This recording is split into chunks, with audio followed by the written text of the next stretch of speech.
Hello RC family, कैसे हो आप सभी। तो देखो बच्चों, आज के इस लेक्चर में मैं आप लोगों के सामने डिस्कशन करूंगा एल्काइनों के रासायनिक गुणों के बारे में।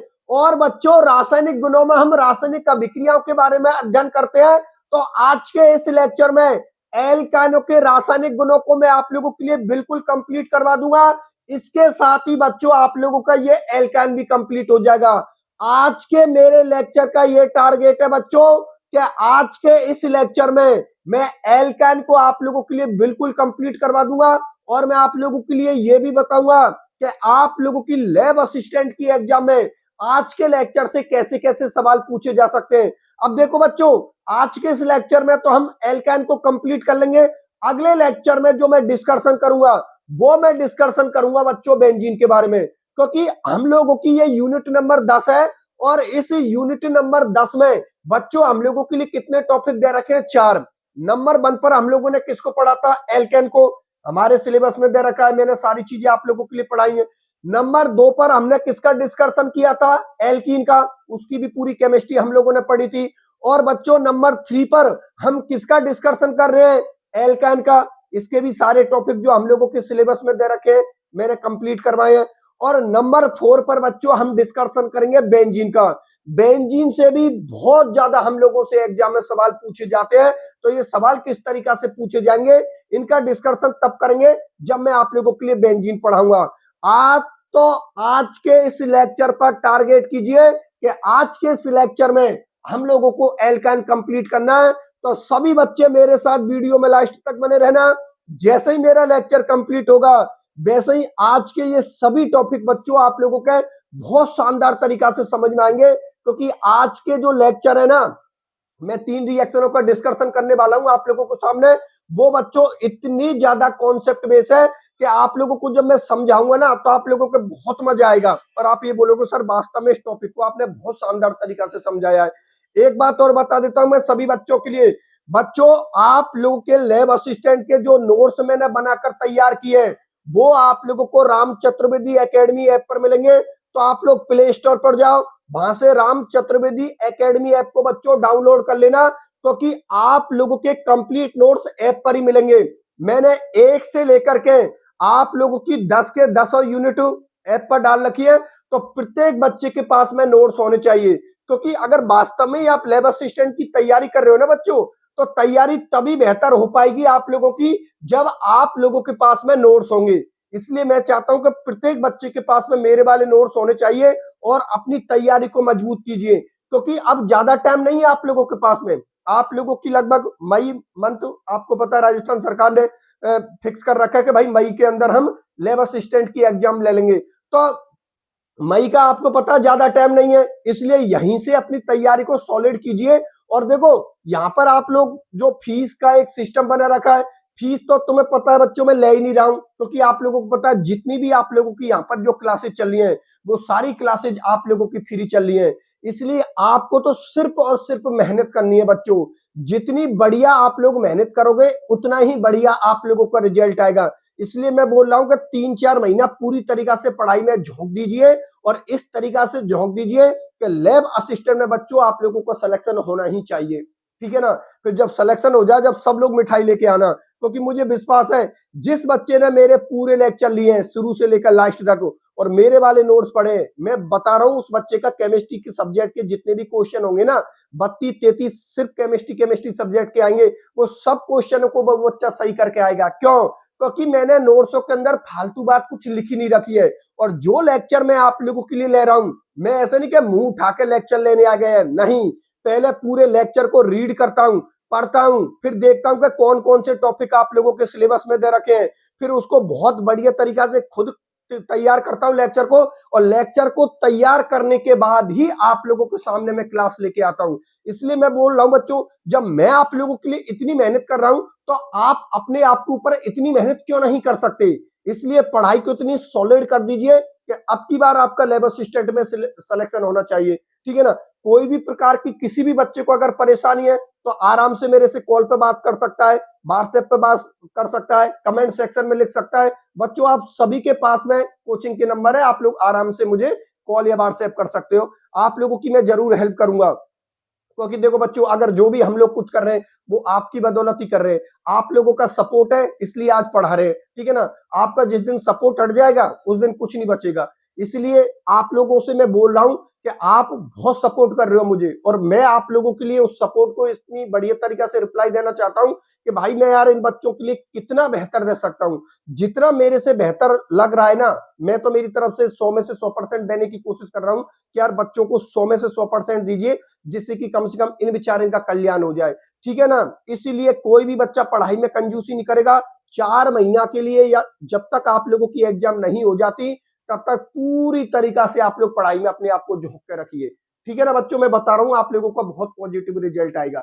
अब देखो, आज के इस लेक्चर पर फोकस करते हैं। एक बार मैं फिर से बता देता हूं बच्चों, आज का जो मेरा टारगेट है वो मेरा टारगेट ही है कि मुझे एल्कानो के रासायनिक गुण आप लोगों को कंप्लीट करवाने। और रासायनिक गुणों में आप लोगों को पता है रासायनिक अभिक्रियाओं के बारे में हम अध्ययन करते हैं, और आज के इस लेक्चर में हम एल्कान को कंप्लीट भी कर लेंगे, ठीक है। अब देखो बच्चों, एल्कानो के रासायनिक गुण में सबसे पहले हम डिस्कशन करेंगे एल्कानो की अम्लीय प्रकृति। और भैया इंपॉर्टेंट कर देना, ये एल्कानो की अम्लीय प्रकृति को इंपॉर्टेंट कर देना।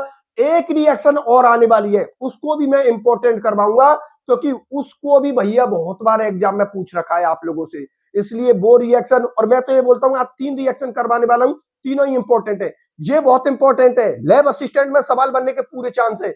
इसके बाद जो अगली रिएक्शन आएगी उसके भी चांस है, और जो सबसे लास्ट में आएगी तीसरे नंबर की, भैया उसको तो 100 नहीं, मैं तो ये बोलता हूं अगर ऐसा पॉसिबल हो तो 200% आप इंपॉर्टेंट कर देना, क्योंकि वो सवाल नीट के अंदर पूछा था इस साल 2025 में। इसलिए मैं बोल रहा हूं कि मैं जो भी चीज आप लोगों के लिए पढ़ा रहा हूं ना, उसको बच्चों बिल्कुल एंड दिमाग में फिक्स कर लेना, बिल्कुल आप लोग अच्छी तरीका से कर लेना, क्योंकि मैं सारे टॉपिक सेलेक्टेड ही लेके आता हूं जिनके एग्जाम में पूछने के सबसे ज्यादा चांस होते हैं। जिन टॉपिकों को एग्जामिनर नहीं पूछता या जो सिलेबस में ही नहीं दे रखे हैं उनको मैं कभी नहीं पढ़ाता आप लोगों के लिए यहाँ पर, क्योंकि हमारा मेन टारगेट एक है जो चीज एग्जाम में पूछी जाती है ना आप उन्हीं को पढ़ाइए, जिससे कि बच्चों के पास में फालतू कचरा इकट्ठा मत करवाइए कि इतने सारे नोट्स बनवा दिए बच्चा रिवीजन ही नहीं कर पा रहा है।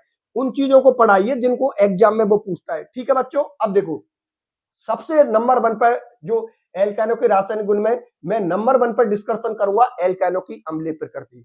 अब बच्चों देखो, गौर करने वाली बात क्या है कि जब मैंने आप लोगों को एल्केन पढ़ाए थे और एल्कीन पढ़ाए थे तो मैंने उनके अम्लीय गुणों की बात नहीं करी है। तो अब सवाल आपका ये है कि सर एल्केन और एल्कीन से आपकी ऐसी क्या दुश्मनी है कि आपने उनकी तो कोई अम्लीय प्रकृति की बात नहीं करी, और इस एल्केन से सर आपको ऐसा कैसा प्यार हो गया कि यहां पर आके इसके अम्लीय गुणों की बात कर रहे हो। अरे भैया, हम एल्केन पढ़ के आ गए और एल्कीन भी पढ़ के आ गए, वहां पर तो अम्लीय गुणों की कोई बात नहीं हो रही। अब इससे क्या प्यार हो रहा है सर आपका कि एल्कानो की अम्लीय प्रकृति हम लोगों को बता रहे हो। बेटा बस यही चीज आप लोगों के समझने वाली है। समझने वाली बात यह है कि एल्केनो की अम्लीय प्रकृति हम लोगों ने नहीं पढ़ी थी, एल्कीनो की अम्लीय प्रकृति हमने नहीं पढ़ी थी, लेकिन अब डिस्कशन किसका करेंगे, एल्कानो की अम्लीय प्रकृति। इसका सीधा सा मतलब ये निकल रहा है कि एल्कानो की अभी मैं तुलना करने वाला हूं एल्कीन से और एल्केन से। फिर समझते हैं कि भाई अम्लीय प्रकृति को एल्काइन ही क्यों शो करता है, एल्केन और एल्कीन क्यों नहीं शो करते, उसको मैं आप लोगों के लिए समझा देता हूं। देखो बच्चों, सबसे पहले तो मैं आप लोगों के लिए एक काम करता हूं, यहां पर फॉर्मूला लिख देता हूं। जैसे कि मैंने ये किसको ले लिया, एल्काइन को ले लिया, ठीक है ना, मतलब एल्काइन के किसी सदस्य को ले लिया। यहां पर बच्चों मैंने एल्कीन के किसी सदस्य को ले लिया, जैसे कि यहां पर इसको किसको ले लिया, एथाइन को ले लिया, ठीक है ना। ये किसका सदस्य है, एल्काइन का, ठीक है ना। ये किसका सदस्य है, एल्काइन का। ये बच्चों आप लोगों को पता है इसका नाम कौन होता है, एथीन, जो कि किसका सदस्य होता है, एल्कीन का। किसका सदस्य होता है, एल्कीन का, ठीक है, कोई दिक्कत नहीं है। और बच्चों यहां पर मैं किसको ले लेता हूं, एथेन को, ठीक है ना। ये मैंने किसको ले लिया, एथेन को, और ये बच्चों किसका सदस्य है, एल्केन का, ठीक है जी, कोई दिक्कत नहीं है। तीनों को लिख दिया, तीनों में कंपेरिजन चल रही है। यहां पर बच्चों मैंने एथाइन को लिख दिया जो कि किसका सदस्य होता है, एल्काइन का। यहां पर मैंने एथीन को लिख दिया जो कि किसका सदस्य होता है, एल्कीन का।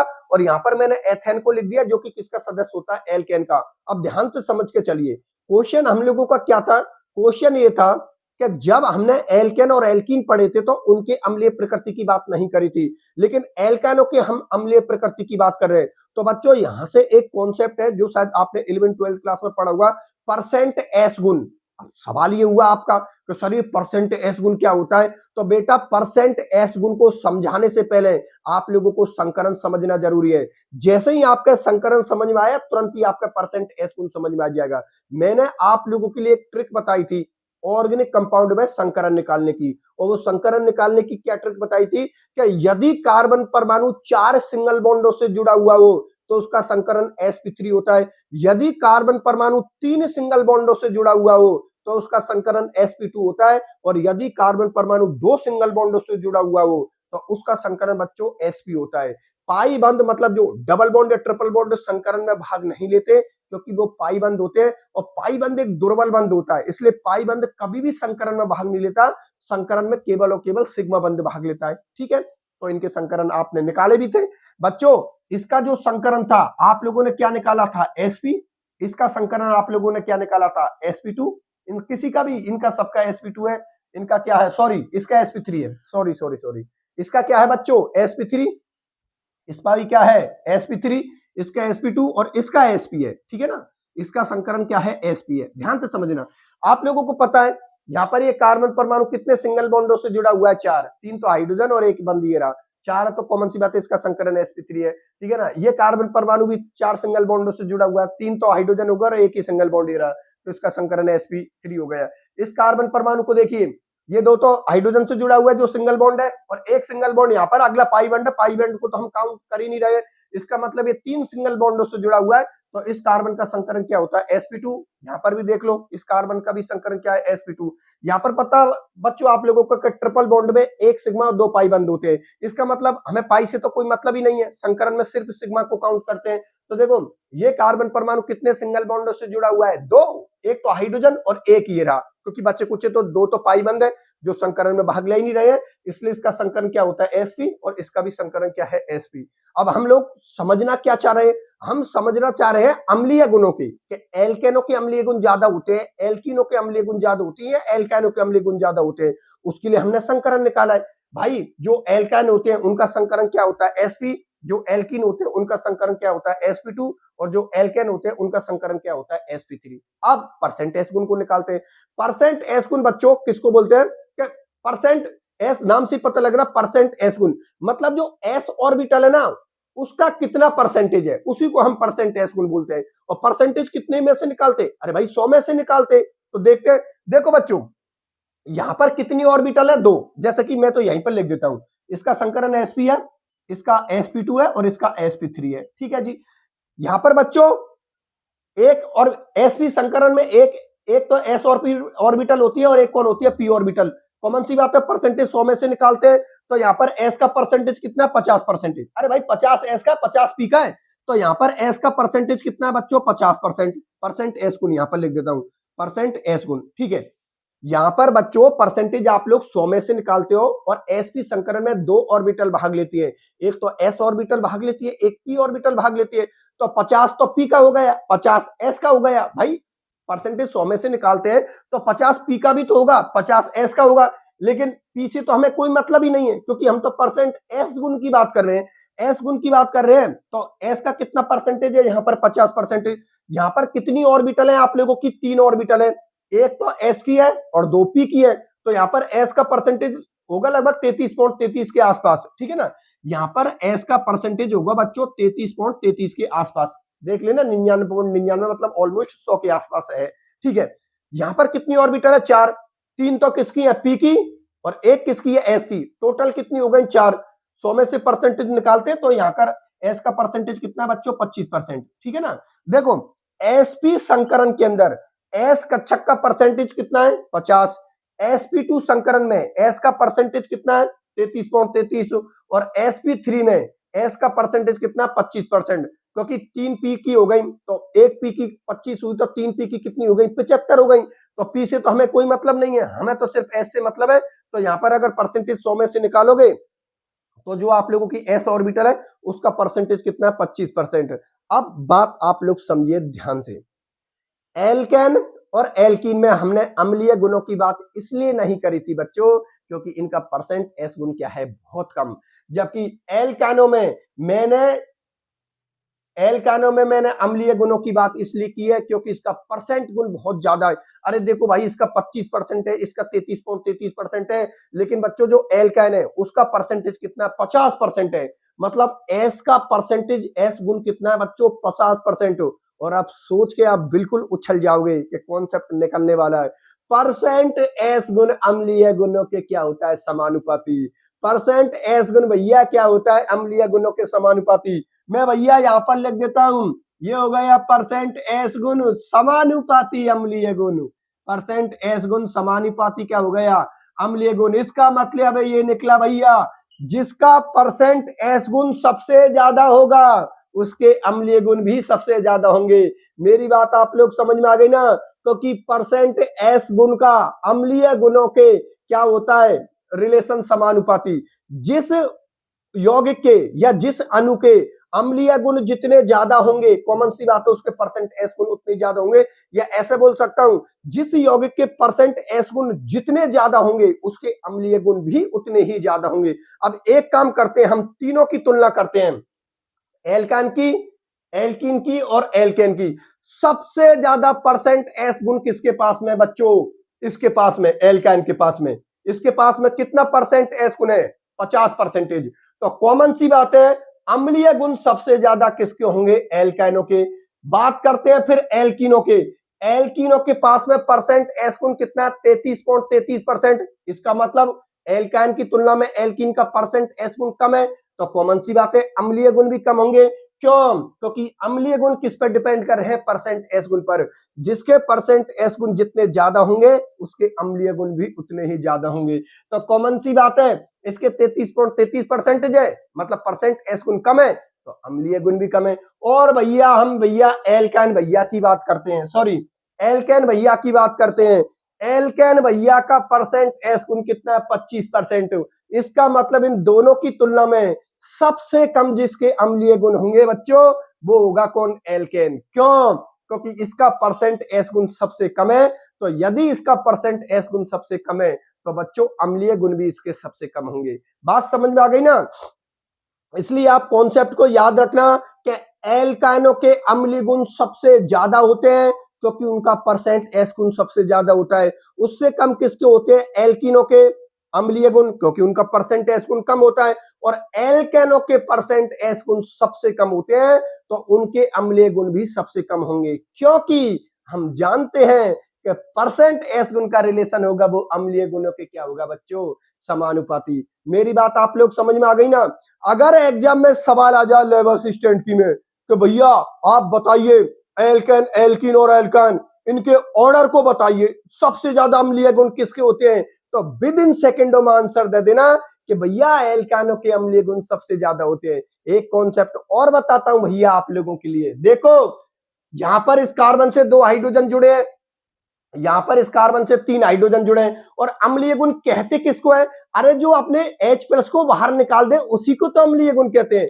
आर्नियस ने क्या बात बोली थी कि जो H+ निकालते हैं वो अम्ल होते हैं और जो OH- निकालते हैं वो क्षार होते हैं। तो क्षारों की तो यहां पर कोई बात ही नहीं चल रही है, क्योंकि टॉपिक किसका चल रहा है? अम्लीय गुणों का। तो हम अम्लीय गुणों का डिस्कशन करते हैं। अब बच्चों एक बात बताइए, यहां पर इस कार्बन से 1 हाइड्रोजन जुड़ा है या इस कार्बन से 1 हाइड्रोजन जुड़ा है, यहां पर इस कार्बन से 2 हाइड्रोजन जुड़े हैं और यहां पर इस कार्बन से 3 हाइड्रोजन जुड़े हैं। तो कॉमन सी बात है, कार्बन को 1 हाइड्रोजन मुक्त करने में ज्यादा आसानी होगी, क्योंकि यार यहां पर कार्बन से लड़ने वाला सिर्फ 1 हाइड्रोजन है, तो कार्बन हाइड्रोजन को लात लगा के बाहर निकाल देगा। क्यों? क्योंकि कार्बन की विद्युत ऋणता हाइड्रोजन की तुलना में बहुत ज्यादा होती है। तो यार यहां पर कार्बन के सामने लड़ने के लिए एक हाइड्रोजन आ गया कि मैं लड़ूंगा तेरे से, तो कार्बन बोलेगा अरे चल निकल, एक लात मारेगा हाइड्रोजन को।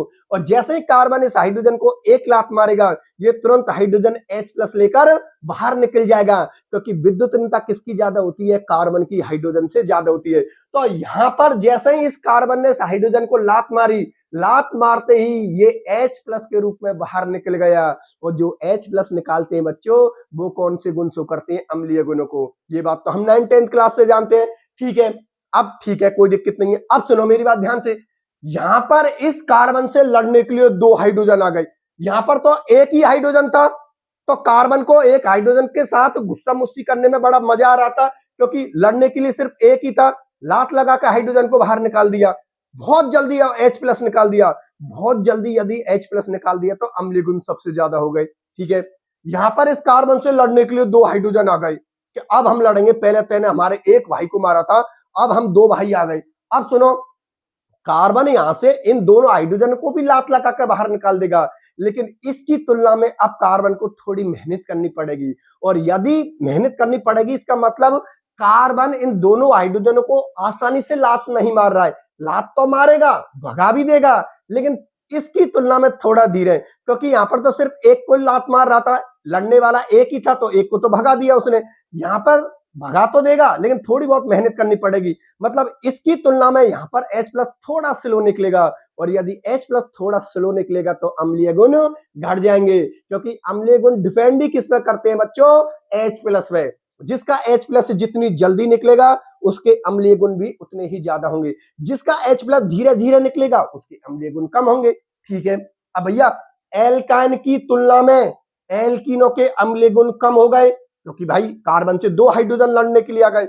ओ भैया यहां पर देखो, एल्केन में इस कार्बन से 3 हाइड्रोजन लड़ने के लिए आ गए कि अब हम कार्बन तुझे मारेंगे। अब कार्बन तो पावर ज्यादा होती है भाई, पावर का मतलब विद्युतनीयता कार्बन की हाइड्रोजन से बहुत ज्यादा होती है। तो यहां से ये कार्बन तीनों हाइड्रोजन को लात मार के बाहर निकाल देगा, लेकिन अब लड़ने वाले कितने हैं कार्बन से? 3।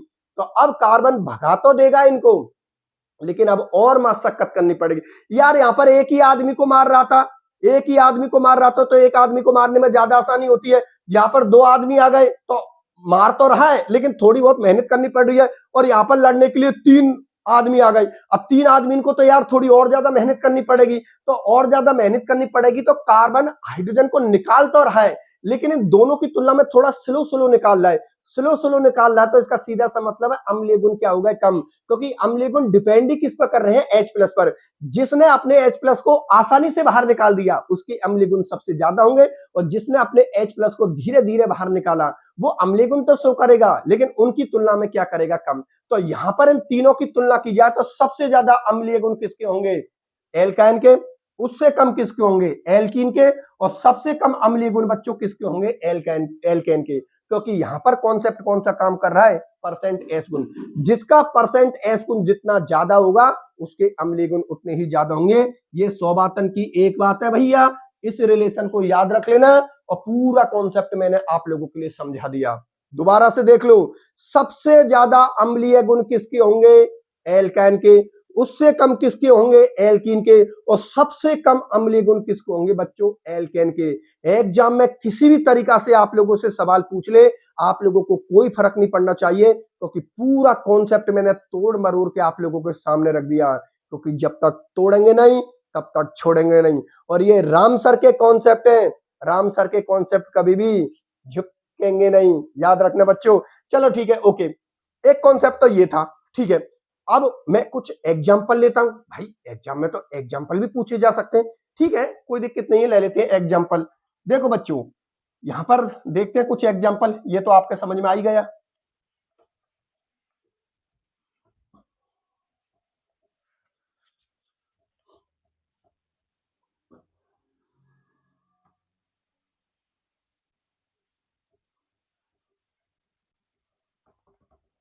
देखो बच्चों, अब ये तो डिसाइड हो गया कि अब एल्कीन की और एल्केन की कोई बात नहीं करते, उनका पता लग गया भाई कि एल्काइन की तुलना में उनके अम्लीय गुण कम होते हैं। तो अब हम जो उदाहरण लेंगे ना, वो उदाहरण लेंगे एल्काइन के, क्योंकि अम्लीय गुण हम किसके समझ रहे हैं?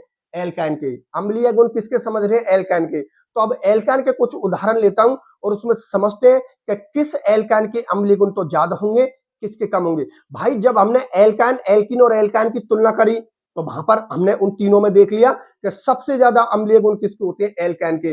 लेकिन एल्काइन के अंदर भी बहुत सारे उदाहरण आ गए, तो कैसे पता चलेगा किस एल्काइन के तो अम्लीय गुण ज्यादा है और किस एल्काइन के अम्लीय गुण कम है? बच्चों ऐसी ट्रिक बताने वाला हूं आप लोगों के लिए कि दोबारा कभी भी ऐसे टाइप के क्वेश्चन में आपको कोई प्रॉब्लम नहीं आएगी, क्योंकि ये ट्रिक किसकी है? राम सर की। और राम सर की ट्रिक कभी भी झुकेगी नहीं। तो देखो बच्चों, आप लोग ध्यान से देखना, पहले मैं एग्जांपल ले लेता हूं। यहां पर एग्जांपल ले रहा हूं मैं, एक तो ले लेता हूं बच्चों में एथाइन को, CH ट्रिपल बॉन्ड CH। ठीक है जी, कोई दिक्कत नहीं है। एक एग्जांपल ले लेता हूं बच्चों में, CH3 C ट्रिपल बॉन्ड और CH लिख देते हैं। ठीक है, ये कौन हो गया, प्रोपाइन हो गया। और एक बच्चों में इसको ले लेता हूं 2 ब्यूटाइन। ठीक है ना, ये ले लिया मैंने 2 ब्यूटाइन। ठीक है ना, नाम भी लिख देते भैया। इसका नाम कौन है, एथाइन। ठीक है जी, इसका नाम कौन है, प्रोपाइन। ठीक है, ये भी बात सही है। और इसका नाम क्या है बच्चों, 2 ब्यूटाइन। ठीक है ना, 2 ब्यूटाइन। 1 2 3 4 दो पोजीशन पर आपका ट्रिपल बॉन्ड है, तो नाम क्या होगा, 2 ब्यूटाइन। 4 के लिए ब्यूट करते हैं और ट्रिपल बॉन्ड के लिए जो अनुलग्न होता है वो क्या होता है, एन। तो इसका नाम होगा 2 ब्यूटाइन। अब समझो ध्यान से कॉन्सेप्ट को। कहने को तो तीनों कौन है, एल्काइन है। अरे भैया ये भी एल्काइन है, ये भी एल्काइन है और ये भी एल्काइन है, तीनों ही कौन है, एल्काइन।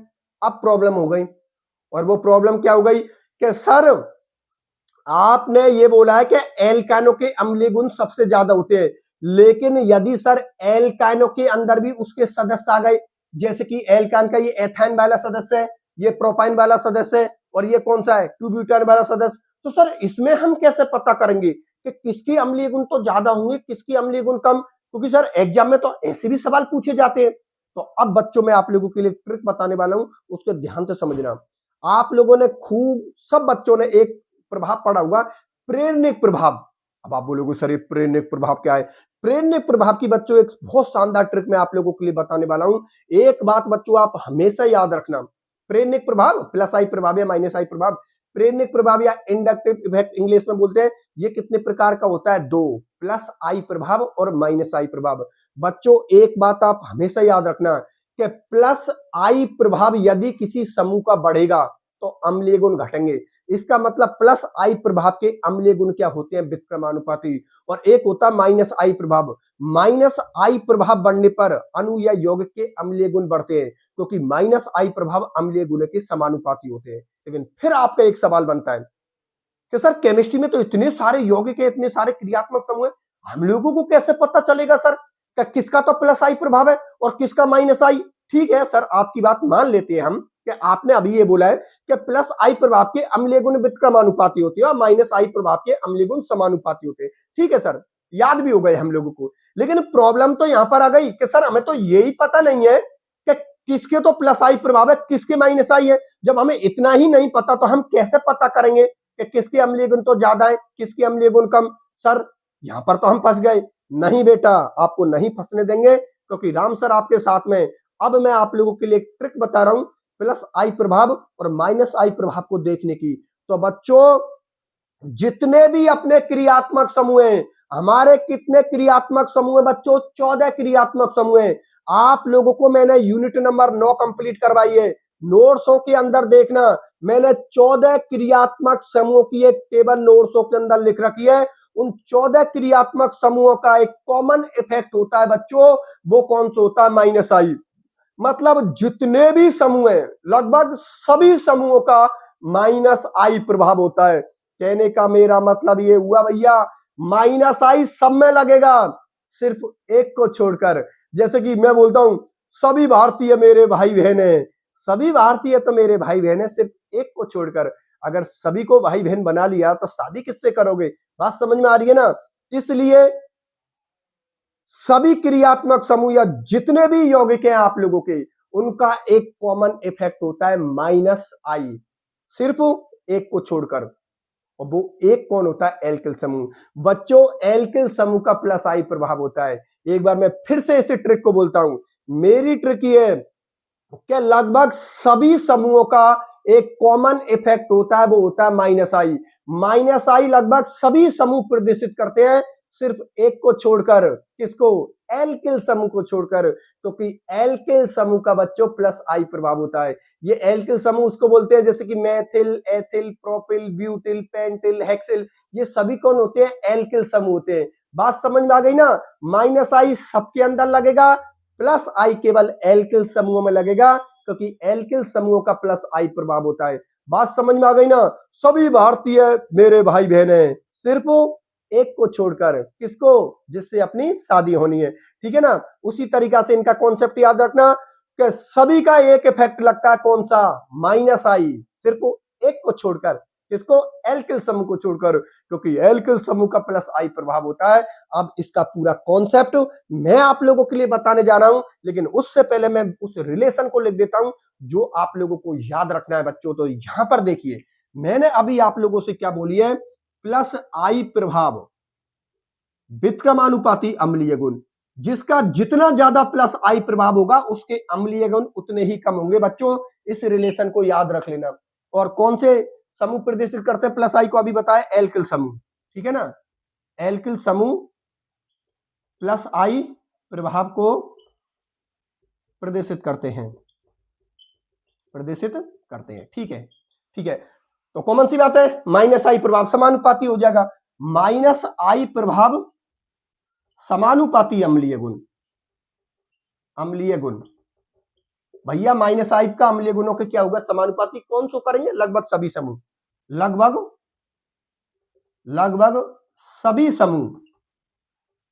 सभी समूह माइनस आई प्रभाव प्रदर्शित करते हैं, केवल एक को छोड़कर। किसको? एल्किल समूह को। केवल एक को छोड़कर, केवल एल्किल समूह को छोड़कर, केवल एल्किल समूह को छोड़कर। ठीक है जी, कोई दिक्कत नहीं है। याद हो गए ना? अरे याद हो गए ना? प्लस आई प्रभाव अम्लीय गुणों के व्युत्क्रमानुपाती होगा और माइनस आई प्रभाव अम्लीय गुणों के समानुपाती होगा। याद? ठीक है। उसके बाद प्लस आई प्रभाव को केवल एल्किल समूह प्रदर्शित करते हैं, माइनस आई को लगभग सभी प्रदर्शित करते हैं, सिर्फ एक को छोड़कर। किसको? एल्किल समूह को छोड़कर। ठीक है, पूरा कॉन्सेप्ट याद? चलो ठीक है। अब बच्चों इस क्वेश्चन पे आइए। ये जिस बच्चे को याद हो गए, जिस बच्चे को ये पूरा कॉन्सेप्ट क्लियर हो गया, उसको किसी भी एग्जाम में अम्लीय गुणों से कोई फर्क पड़ेगा ही नहीं, क्योंकि वो विद इन सेकेंडों में अम्लीय गुणों का ऑर्डर निकाल देगा। सपोज कीजिए बच्चों, ये सवाल आप लोगों से एग्जाम में पूछ लिया, ये दे दिया और बोल दिया निम्न में से कौन सा क्रम आप लोगों का सही है। तो उसमें तो उल्टे सीधे, किसी में इसको ज्यादा कर रखा होगा, किसी में इसको ज्यादा कर रखा होगा, इसको कम कर रखा होगा। ऐसे ऑप्शन चारों मिलेंगे आप लोगों को, एक ऑप्शन उनमें सही भी होगा। तो सही ऑप्शन की पहचान कैसे होगी बच्चों? पूरे कॉन्सेप्ट के साथ समझना। एक बात बताइए बच्चों, यहां पर हम एथेन को लेते हैं, प्रोपाइन को लेते हैं और ट्यूब्यूटान को लेते हैं। यहां पर देखिए बच्चों, हाइड्रोजन का कोई भी इफेक्ट नहीं होता, ना तो हाइड्रोजन का प्लस आई प्रभाव होता है, ना हाइड्रोजन का माइनस आई प्रभाव होता है। यहां पर इस कार्बन से कौन जुड़ा हुआ है? हाइड्रोजन। हाइड्रोजन का कोई भी प्रभाव नहीं होता। ठीक है, कोई दिक्कत नहीं है। यहां पर देखो बच्चों, ये तो कौन हो गया आप लोगों का? एल्काइन। अरे भाई, एल्काइन का पता हम किससे लगाते हैं? कार्बन कार्बन के बीच में ट्रिपल बॉन्ड है, तो वो एल्काइन हो गया। तो कॉमन सी बात है, इस एल्काइन से कौन सा समूह जुड़ा है? CH3 समूह। और CH3 समूह बच्चों एक एल्किल समूह होता है जिसका प्लस आई प्रभाव होता है। इसका मतलब इस CH3 समूह का कौन सा होता है? प्लस आई प्रभाव। ठीक है, अब बात इस पे आ जाते हैं। यहां पर देखो बच्चों, कार्बन कार्बन के बीच में ट्रिपल बॉन्ड है, मतलब ये तो एल्काइन हो गए हम लोगों का। इस एल्काइन से कितने एल्किल समूह जुड़े हुए हैं बच्चे? यहां पर 2 एल्किल समूह जुड़े हैं। इसका मतलब इन दोनों एल्किल समूह का कौन सा इफेक्ट होगा? इसका भी प्लस आई होगा बच्चों, और इसका भी क्या होगा? प्लस आई। ठीक है, मतलब ये हुआ कि इस कार्बन से हाइड्रोजन जुड़ा था, तो हाइड्रोजन का तो ना तो प्लस आई प्रभाव होता है ना माइनस आई, मतलब यहां पर कोई भी प्रभाव मौजूद नहीं है। इस प्रोपाइन के अंदर प्लस आई प्रभाव वाला एक समूह प्रेजेंट है, ये मेथिल समूह। क्योंकि अभी मैंने आप लोगों के लिए ट्रिक बताई है कि जो एल्किल समूह होते हैं, अर्थात मेथिल, एथिल, प्रोपिल, वो कौन सा प्रभाव प्रदर्शित करते हैं? प्लस आई। यहां पर देखिए बच्चों, प्लस आई प्रभाव वाले कितने समूह हो गए आप लोगों के? 2, मतलब प्लस आई बड़ा है। और रिलेशन क्या बोल रहा है कि जिसका जितना ज्यादा प्लस आई प्रभाव होगा उसके अम्लीय गुण उतने ही कम होंगे। इसका सीधा सा मतलब है कि यहाँ पर अम्लीय गुण सबसे ज्यादा किसके होंगे बच्चों? इस वाले के। क्यों? क्योंकि यहाँ पर एक भी प्लस आई प्रभाव वाला समूह नहीं जुड़ा हुआ है। और उससे कम किसके होंगे बच्चों? इस वाले के। क्यों? क्योंकि यहाँ पर प्लस आई प्रभाव वाला कितना समूह है? एक, जो कि अम्लीय गुणों को घटा देगा। और सबसे कम अम्लीय गुण बच्चों ट्यूब्यूटान के होंगे, क्योंकि यहाँ पर प्लस आई प्रभाव वाले कितने समूह है आप लोगों के? 2। तो जैसे जैसे प्लस आई प्रभाव बढ़ेगा वैसे वैसे अम्लीय गुण घटेंगे। ये बात बच्चों आप लोग याद रखना। तो यहाँ पर सबसे ज्यादा जो अम्लीय गुण होंगे वो किसके होंगे? एथाइन के।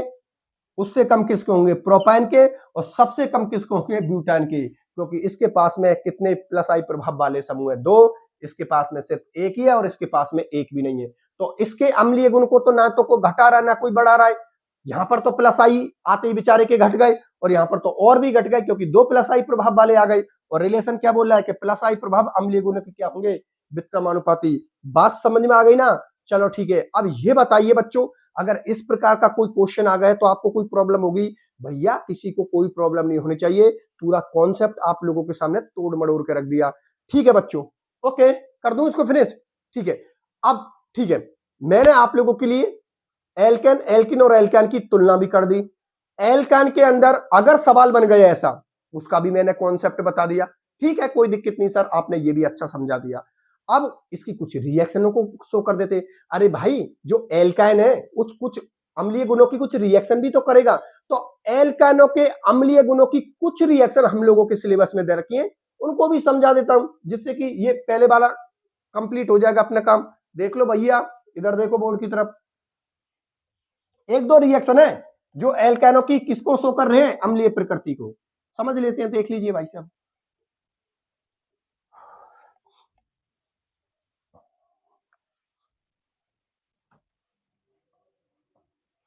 अब देखो भैया, यहां पर मैं कुछ रिएक्शन लिख देता हूं, जैसे कि मैंने यहां पर किसको ले लिया, एथेन को ले लिया। ठीक है ना, अम्लीय गुणों की कुछ रिएक्शन कर रहा हूं इस तरीका से, क्या देख रहे हो?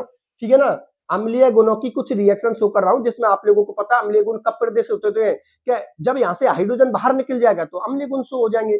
ठीक है, ये मैंने बच्चों किसको ले लिया, एथेन को ले लिया। ठीक है ना, ये किसको ले लिया मैंने, एथेन को ले लिया, और इसकी रिएक्शन मैंने किससे करवा दी, सोडियम के साथ करवा दी। ठीक है ना, किसके साथ रिएक्शन करवा दी इसकी, मैंने सोडियम के साथ करवा दी।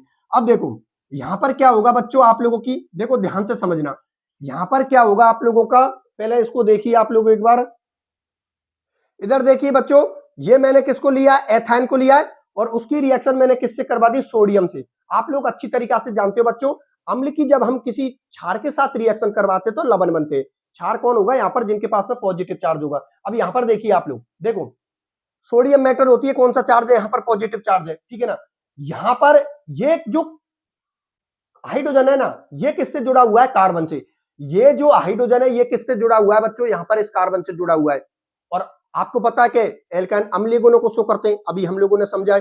तो यहां पर ये कार्बन इस हाइड्रोजन को बाहर निकाल देगा, कॉमन सी बात है, क्योंकि कार्बन की विद्युतता हाइड्रोजन से ज्यादा होती है।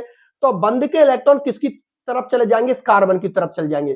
कार्बन पर कौन सा चार्ज आ जाएगा बच्चों, माइनस चार्ज, और यहां से हाइड्रोजन क्या लेकर बाहर निकल जाएगा, प्लस। अरे भाई बिल्कुल सही बात है, क्योंकि आप लोगों को पता है कि कार्बन की विद्युत ऋणता हाइड्रोजन से ज्यादा होती है। तो बंध के इलेक्ट्रॉन किसकी तरफ चले गए, कार्बन के पास में। कार्बन पर कौन सा चार्ज आ गया, नेगेटिव चार्ज। यहां से हाइड्रोजन किसके रूप में बाहर निकल रहा है, H प्लस के रूप में। और आप लोग अच्छी तरीका से जानते हो कि जो H प्लस निकालते हैं वो अम्ल होते हैं। जैसे ही इसने H प्लस के रूप में ये बाहर निकला, तुरंत इसने अपने कौन से गुण शो कर दिए बच्चों, अम्लीय गुण शो कर दिए। अब देखो सोडियम मेटल होती है, और आप लोग अच्छी तरीका से जानते हैं, मेटल मतलब धातु, सोडियम धातु होती है, और धातु पर हमेशा कौन सा चार्ज होता है, प्लस चार्ज। अरे भैया सब लोग जानते हैं कि सोडियम पर कौन सा चार्ज होता है, +1 होता है। सोडियम पर किसी भैया ने माइनस चार्ज सुना है क्या, नहीं भैया, दुनिया इधर से उधर हो जाएगी, लेकिन सोडियम पर कभी नेगेटिव चार्ज नहीं आएगा, क्योंकि सोडियम चीख चीख कर बोल रहा है कि मैं धातु हूं और मेरे पास में हमेशा पॉजिटिव चार्ज आएगा, और वो भी कितना पॉजिटिव आएगा, 1 आएगा। अब एक बात बताइए यार, सोडियम मेटल है, पॉजिटिव रख रहा है, कार्बन पर नेगेटिव है, ये सोडियम किससे जुड़ जाएगा, इस कार्बन से जुड़ जाएगा, और यहां पर हाइड्रोजन H प्लस लेकर बाहर निकल जाएगा। और ये कौन सी रिएक्शन से हो गई, एल्काइनों की अम्लीय प्रकृति की रिएक्शन, जिसमें वो अपने अम्लीय गुणों को शो कर रहा है। अम्लीय गुणों को क्यों शो कर रहा है, क्योंकि यहां से H किसके रूप में बाहर निकला, प्लस के रूप में। वो भैया कुछ नहीं है, यहां पर लिख दो CH triple bond, CH triple bond C, और यहां से आप लोगों ने सोडियम जोड़ ही दिया, सोडियम पर प्लस चार्ज है, कार्बन पर नेगेटिव चार्ज है। यहां पर हाइड्रोजन के नीचे हाफ H2, बैलेंस करने के लिए इसको क्या कर देते हो, हाफ H2। हाफ का मतलब, क्योंकि आप लोगों को पता है हाइड्रोजन H फॉर्म में नहीं मिलता, H2 फॉर्म में मिलता है। और हाफ का मतलब कितना होता है, आधा। अरे हाफ का मतलब आधा ही तो होता है। यहां पर लिखा तो मैंने H2 है, लेकिन 2 हाइड्रोजन नहीं है, एक ही हाइड्रोजन है, क्योंकि 2 का आधा कितना होता है, एक ही तो होता है, सामने हाफ भी तो लगा रखा है। तो हाइड्रोजन H2 फॉर्म में मिलता है, काफी बच्चे कंफ्यूज हो जाते हैं, ये क्या लिख दिया। अरे भैया हाइड्रोजन H2 फॉर्म में मिलता है, आप लोग अच्छी तरीका से जानते हो, क्योंकि H2 फॉर्म में हाइड्रोजन स्टेबल होता है। ठीक है, और H2 लिखा है, हाफ का मतलब ये है कि ये दो नहीं है, ये कितना, एक ही है, क्योंकि आधा का मतलब ये हो, दो का आधा कितना होता है, एक ही तो होता है। तो यहाँ पर एक ही हाइड्रोजन है आप लोगों का, जो प्लस के रूप में अभी आप लोगों का बाहर निकाला है। और ये जो मैंने रिएक्शन बच्चों आप लोगों के सामने शो की है, ये कौन सी रिएक्शन है, एल्कानो की अम्लीय गुणों को दर्शाने वाली रिएक्शन। ये कौन सी रिएक्शन है, एल्कानो के अम्लीय प्रकृति को दर्शाने वाली रिएक्शन या अम्लीय गुणों को दर्शाने वाली रिएक्शन। बात समझ में आ गई। इसका नाम है भैया सोडियम एथेनाइड। एथेनाइड क्या नाम है बच्चों, सोडियम एथेनाइड। ठीक है, अभी भी एक सोडियम और रिएक्शन करेगा, क्यों, क्योंकि यहां से हाइड्रोजन निकाल दिया सोडियम ने, अब एक हाइड्रोजन और बाकी है, तो एक हाइड्रोजन को और निकालते हैं जिससे कि और अच्छी अम्लीय गुण शो हो उसके। तो इसी चीज को अब यहां पर रख दीजिए, ये लिख दो भैया CH ट्रिपल बॉन्ड C, और यहां पर नेगेटिव और सोडियम पर पॉजिटिव। ठीक है, फिर वापस से सोडियम आएगा रिएक्शन करने के लिए, क्यों, क्योंकि अभी एक हाइड्रोजन और है।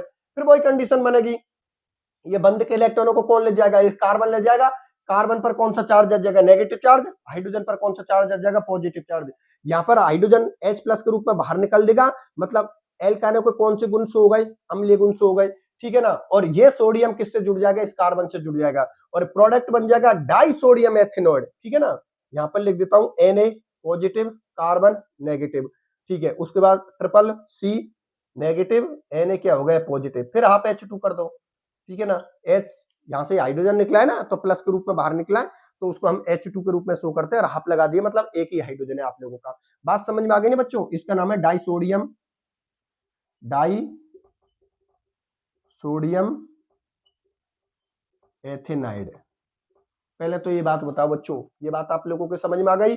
ये जो दो रिएक्शन शो की है, ये मतलब पूरी कंप्लीट एक रिएक्शन है, ये रिएक्शन और ये रिएक्शन, ये क्या कर रही है, एल्कानो के अम्लीय प्रकृति को दर्शाने वाली रिएक्शन है, जिसमें एल्कानो से हाइड्रोजन H प्लस के रूप में बाहर निकल रहा है, और आरएनएस थ्योरी के अकॉर्डिंग जो अपने H प्लस को बाहर निकालता है वो अम्लीय गुणों को शो करता है। बात समझ में आ गई बच्चों, चलो ठीक है, एक रिएक्शन और ले लेते हैं यार, प्रोपाइन की ले लेते हैं, नहीं प्रोपाइन बुरा मान लेगा, एथाइन को तय ले लिया, मुझे क्यों नहीं लिया, ले लेते हैं, कोई दिक्कत नहीं है।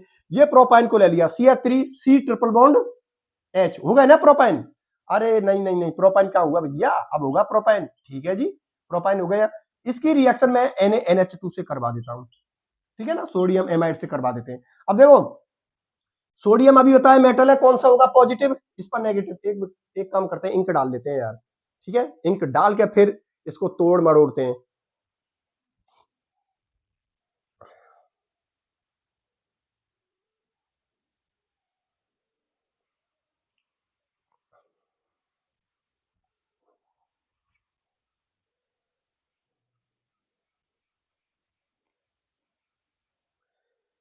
अब बच्चों ध्यान से समझना, देखो सोडियम है, NaNH2 पूरा एक फॉर्मूला सोडियम एमाइड का। ठीक है ना, सोडियम मेटल है, कॉमन सी बात है, पॉजिटिव चार्ज होगा, NH2 पे कौन सा चार्ज होगा, नेगेटिव चार्ज होगा। यहां से बच्चों आप लोगों को पता है इस कार्बन से हाइड्रोजन जुड़ा हुआ है, तो कॉमन सी बात है हाइड्रोजन यहां से बाहर निकलेगा। हाइड्रोजन बाहर निकलेगा तो किसकी तरफ शिफ्ट होंगे, बंद के इलेक्ट्रॉन कार्बन की तरफ। इस कार्बन पर नेगेटिव चार्ज, इस हाइड्रोजन पर कौन सा चार्ज होगा, पॉजिटिव चार्ज। यहां से हाइड्रोजन जैसे ही H प्लस के रूप में बाहर निकलेगा, तुरंत ये जो आप लोगों का प्रोपाइन है, ये कौन से गुण शो कर देगा बच्चों, अम्लीय गुण शो कर देगा, क्योंकि ये H को किसके रूप में बाहर निकालेगा, प्लस के रूप में, और यदि H प्लस के रूप में बाहर निकलेगा तो वो कौन से गुण शो होंगे, अम्लीय गुण। अब देखो ये हाइड्रोजन जो H प्लस है, ये तो किससे जुड़ जाएगा, इस माइनस वाले से, तो यहां से NH3 आप लोगों का बाहर निकल जाएगा, सही है ना।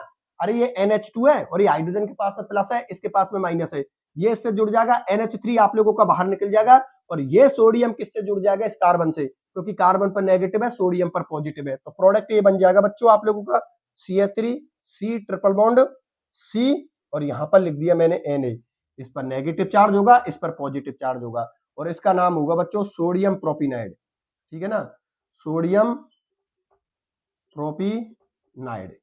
मेरी बात समझ में आ गई ना, इसका नाम प्रोपाइन होता है ये, और ये कौन से गुण होगा, इसके अम्लीय गुण। अब कुछ बच्चे ये दिमाग लगा रहे होंगे कि सर यहां से तो आप लोगों ने हाइड्रोजन निकाल के इसके अम्लीय गुण शो कर दिए, क्या सर इस कार्बन से भी हाइड्रोजन जुड़ा ये निकल सकता है, नहीं बेटा, क्योंकि आप लोग पहले ही पढ़ चुके हो कि एल्कानो के अम्लीय गुण एल्केन और एल्किनो की तुलना में क्या होते हैं, ज्यादा होते हैं। यहां पर तो देखो ये एल्किल समूह हो गए, मतलब इस कार्बन से 3 हाइड्रोजन जुड़े हैं, और अभी आप लोगों को समझाया है इस कार्बन से एक हाइड्रोजन जुड़ा है तो लात मारने में आसानी रहेगी क्योंकि लड़ने वाला एक ही है। अगर यहां पर देखोगे तो इस कार्बन से कितने हाइड्रोजन जुड़े हैं, तीन। तीनों से लड़ने के लिए अगर कार्बन जाएगा तो कार्बन को मशक्कत करनी पड़ेगी। आसानी से हाइड्रोजन को H+ के रूप में बाहर नहीं निकालेगा, तो नहीं निकालेगा तो कार्बन क्यों मशक्कत करना चाहेगा, जब आराम से यहां से उसके अम्लीय गुण शो हो रहे हैं कम मेहनत करके ही, तो वो यहीं से अपने अम्लीय गुणों को शो कर देगा। बात समझ में आ गई ना। और वैसे भी ये तो एल्किल समूह है। एल्किल समूह का कौन सा होता है, प्लस आई प्रभाव होता है जो कि अम्लीय गुणों को घटाता है। ये कॉन्सेप्ट अभी आप लोगों के लिए समझाया था मैंने आप लोगों के लिए। बात समझ में आ गई ना बच्चों। और इसी के साथ बच्चों आप लोगों के ये एल्कानो के अम्लीय प्रकृति वाली जो पहले नंबर की रिएक्शन है, इसका पूरा कॉन्सेप्ट मैंने आप लोगों के लिए समझा दिया पूरे कॉन्सेप्ट के साथ। अगर यहां से किसी बच्चे को कोई सवाल बनता है तो आप आराम से मेरे से सवाल पूछ सकते हो। बच्चों मैं हमेशा एक बात बोलता हूं आप लोगों से, चीजों को जितनी ज्यादा कॉन्सेप्ट से करोगे सब्जेक्ट उतनी ही ज्यादा मजबूत होगी और सिलेक्शन होने के चांस उतने ही ज्यादा रहेंगे।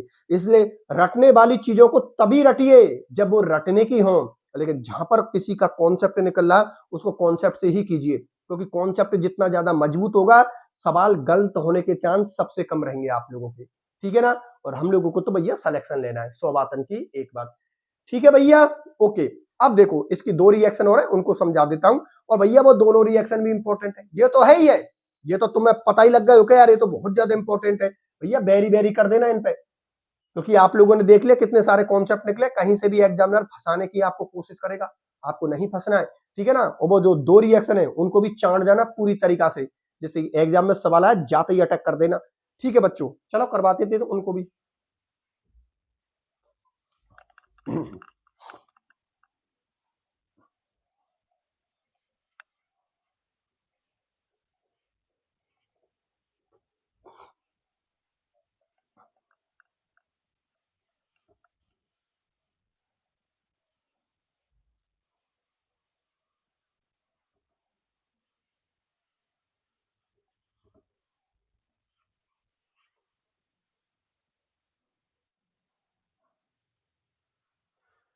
देखो बच्चों बोर्ड की तरफ, यहां पर एल्कानो की दूसरे नंबर की रासायनिक अभिक्रिया बच्चों आप लोगों की, जिसमें हम लोग पढ़ेंगे जल के योग के बारे में। ठीक है ना।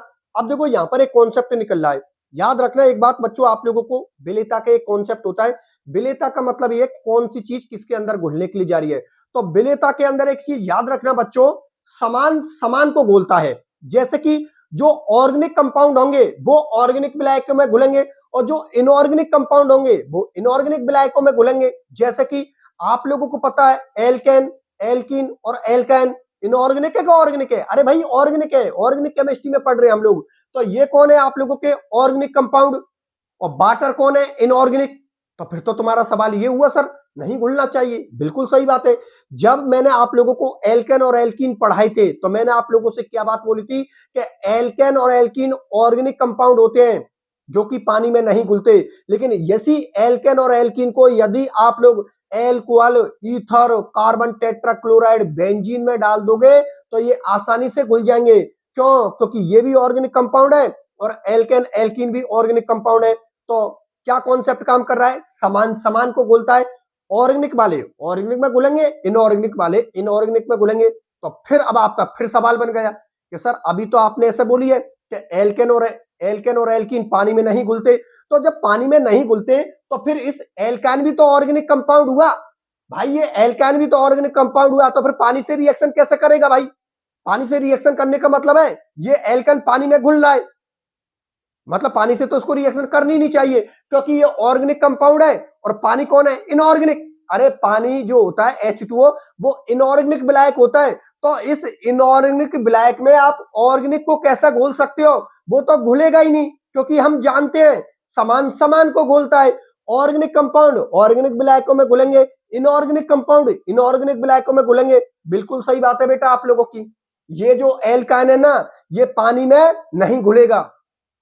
तो फिर सवाल बन गया कि जब एल्काइन आप खुद ही बोल रहे हो कि एल्काइन पानी में नहीं घुलेगा, तो फिर ये रिएक्शन क्यों करवा रखी है आपने, इस एल्काइन की रिएक्शन पानी से क्यों करवा रखी है जबकि वो तो पानी में घुलता ही नहीं। आप ही बोल रहे हो इस बात को। बेटा ये देखिए एरो पर आपने इतनी सारी कंडीशन ले रखी है, एल्काइन की मां बहन एक कर दी आप लोगों ने, तो एल्काइन को तो वो रिएक्शन करनी है यार। कोई अभिक्रिया नहीं करना चाहता, लेकिन आप लोगों ने देखो कैटलिस्ट कितने ले लिए। आपने HgSO4 मर्क्यूरिक सल्फेट ले लिया, तनु H2SO4 अम्ल ले लिया और 333 केल्विन टेम्परेचर दे दिया। इतनी सारी कंडीशन अगर इस रिएक्शन को दे दी तो बेचारा ये एल्काइन तो हाथ जोड़ के खड़ा हो जाएगा, ओ भैया मैं तो हाथ जोड़ता हूं, मैं पानी से रिएक्शन करने को तैयार हूं। कहने का मेरा मतलब ये हुआ कि यदि कोई आसानी से रिएक्शन नहीं कर रहा है तो आप लोग जानते हो हम टेम्परेचर को ज्यादा कर देते हैं या कोई ना कोई ऐसे उत्प्रेरक ले लेते हैं जिससे कि रिएक्शन करने में आसानी रहती है। ये एल्काइन पानी से रिएक्शन नहीं करता, ये बात बिल्कुल सही है। एल्केन भी पानी से रिएक्शन नहीं करता, एल्केन भी पानी से रिएक्शन नहीं करता, एल्काइन भी पानी से रिएक्शन नहीं करता।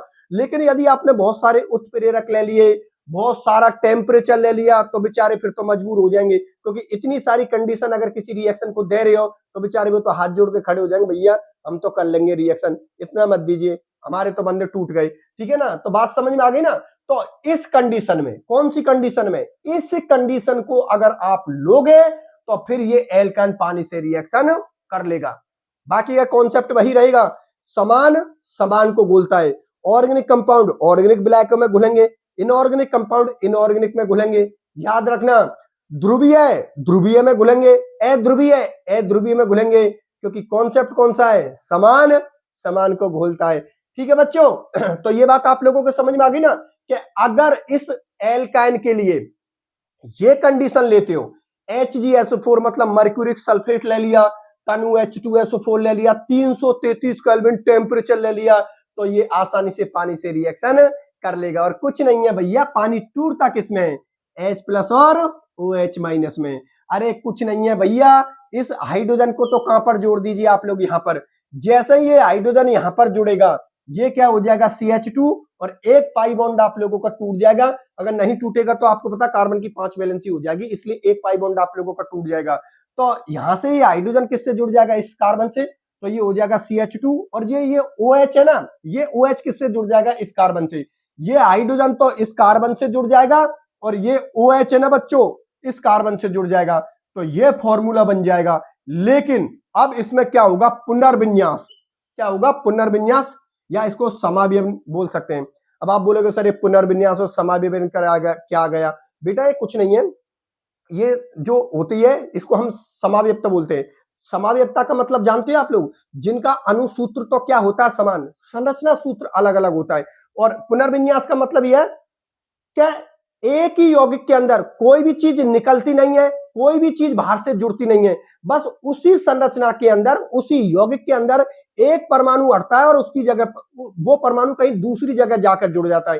गौर से देखिए, देखो बच्चों, ये फॉर्मूला आप लोगों का बना है, ये हाइड्रोजन है ना, ये हाइड्रोजन यहां से हटेगा और किससे जुड़ जाएगा, इस वाले कार्बन से जुड़ जाएगा। तो जैसे ही ये हाइड्रोजन यहां से हटकर इस जगह पर आएगा तो ये तो क्या हो जाएगा आप लोगों का CH3, और यहां पर इस कार्बन और इस हाइड्रोजन के बीच में क्या, कार्बन और इस ऑक्सीजन, देखो मैं खोल के लिख देता हूं जिससे समझने में आसानी रही।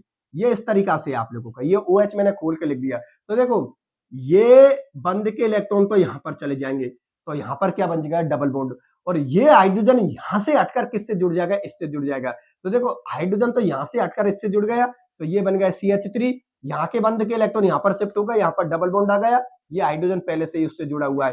ठीक है ना, इस प्रोसेस को हम बोलते हैं पुनर्विन्यास या समावयवीकरण। पुनर्विन्यास का मतलब ये होता है कि एक ही यौगिक के अंदर बाहर से आपने कुछ जोड़ा नहीं है और ना ही उसमें से कोई बाहर निकला है, उसी संरचना में एक समूह दूसरी समूह पर जाकर जुड़ जाता है। जैसे कि इसमें मैंने बाहर से कुछ जोड़ा नहीं है और ना ही कोई चीज बाहर निकाली है, बस ये हाइड्रोजन यहां से हटकर उसी संरचना में कहां पर जुड़ गए, यहां पर। ठीक है ना, तो इसको और इसको देखिए, इसका अनुसूत्र और इसका अनुसूत्र बिल्कुल समान है। जितने कार्बन इसके पास में उतने ही कार्बन इसके पास में, जितने हाइड्रोजन इसके पास में उतने ही हाइड्रोजन, इस पूरी संरचना की बात कर रहा हूं, इस पूरी संरचना के पास में जितने कार्बन है उतने कार्बन इस पूरी संरचना के पास में, इस पूरी संरचना के पास में जितने हाइड्रोजन है उतने ही हाइड्रोजन इस पूरी संरचना के पास में, और इसके पास में जितने ऑक्सीजन है उतनी ही ऑक्सीजन इसके पास में। ठीक है ना, तो इसका और इसका क्या हो गया, अनुसूत्र क्या हो गया, समान, केवल संरचना अलग है दोनों की। तो ऐसे प्रोसेस को हम क्या बोलते हैं, समावयवता। ठीक है ना, यहाँ पर समावयवन का मतलब क्या है, समावयवता है। ठीक है, और पुनर्विन्यास का मतलब अभी आप लोगों के लिए बताया है कि एक ही संरचना के अंदर ना ही तो कोई चीज जुड़ती है और ना ही कोई चीज निकलती है, मतलब बाहर से कुछ जोड़ते नहीं है और कोई चीज निकलती नहीं है, उसी संरचना में एक समूह हटता है और वो दूसरी जगह पर जाकर जुड़ जाता है। देखो मैंने यहाँ पर कोई बाहर से कुछ चीज जोड़ी नहीं है, कोई चीज निकाली भी नहीं है, बस ये हाइड्रोजन को यहाँ से हटाकर यहाँ पर जोड़ा है, ठीक है। तो ये CH3 हो जाएगा, इस बंद के इलेक्ट्रॉन यहाँ पर शिफ्ट हो जाएंगे तो डबल बॉन्ड बन जाएगा, बाकी के CH तो पहले से ही लिखा हुआ है। इसको बोलते हैं बच्चों हम एथेनॉल, जिसका कॉमन नाम क्या होता है, एसिटाल्डिहाइड होता है। किसी भी बच्चे को कोई दिक्कत नहीं है ना, रिएक्शन अच्छी तरीके से समझ में आ गई ना, याद रख लेना। मैं फिर बोल रहा हूं, ये एल्काइन पानी से रिएक्शन नहीं करता, लेकिन अगर आपने एल्काइनों की मां बहन एक कर दी, मां बहन एक करने का मतलब समझ रहे हो आप लोग, ये कैटलिस्ट ले लिया, तनु H2SO4 अम्ल भी ले लिया और फिर भी पेट नहीं भर रहा है आप लोगों का, टेम्परेचर और दे दिया कितना 333, बहुत ज्यादा टेम्परेचर होता है। तुमको तो ऐसा लगता है अरे कुछ नहीं है, अरे भैया 333 बहुत टेम्परेचर होता है आप लोगों का। तो बेचारा ये हाथ जोड़ के आराम से इस पानी से रिएक्शन करके और किसका निर्माण कर लेगा, एथिनॉल के एसिटाल्डिहाइड का, मतलब कार्बोनिल यौगिकों का। कार्बोनिल यौगिक कितने होते हैं, दो, एक तो होता है एल्डिहाइड और एक होता है कीटोन। तो एल्डिहाइड तो मैंने बना ही दिया, अरे CHO फॉर्मूला हो गया यार, किसका होता है, एल्डिहाइड का ही तो होता है। तो एल्डिहाइड तो मेरा बन गया, कीटोन और बना देता हूं, देख लो कीटोन की रिएक्शन को भी समझा देता हूं आप लोगों के लिए।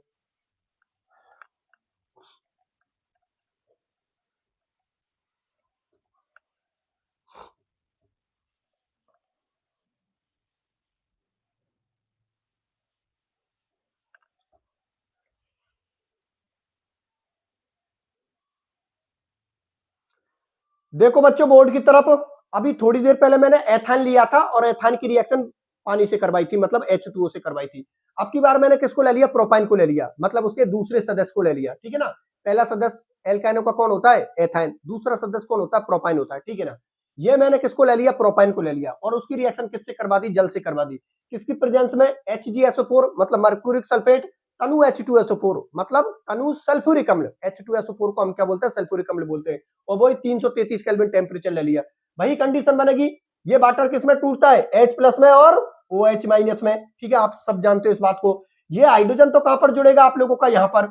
और बच्चों ये जो आप लोगों का OH है ना, ये OH बच्चों आप लोगों का इस कार्बन से जुड़ेगा। तो देखो जैसे ही ये हाइड्रोजन इससे जुड़ेगा तो ये तो क्या हो जाएगा, CH2, और एक पाई बॉन्ड आप लोगों का खत्म हो जाएगा, और ये OH बच्चों कहां पर जुड़ जाएगा, इस कार्बन से जुड़ जाएगा। तो देखो ये संरचना बनी है, ये हाइड्रोजन तो किससे जुड़ जाएगा, इससे, तो ये तो बन गया CH2, एक पाई बॉन्ड खत्म हो जाएगा, तो अब कितने हो गए आप लोगों के, दो दो बंद बच गए, मतलब ट्रिपल बॉन्ड था ना, तो एक पाई बॉन्ड खत्म होते यहाँ पर डबल बॉन्ड हो गया, और यहां से ये OH है ना बच्चों, इस कार्बन से जुड़ जाएगा, इस कार्बन से ये OH मैंने खोल के लिख दिया। अब देखो इसमें क्या होगा, पुनर्विन्यास। पुनर्विन्यास का मतलब ना ही तो बाहर से हम कोई चीज जोड़ेंगे और ना ही कोई चीज निकालेंगे, बस उसी संरचना में एक समूह दूसरी जगह जाकर जुड़ जाता है।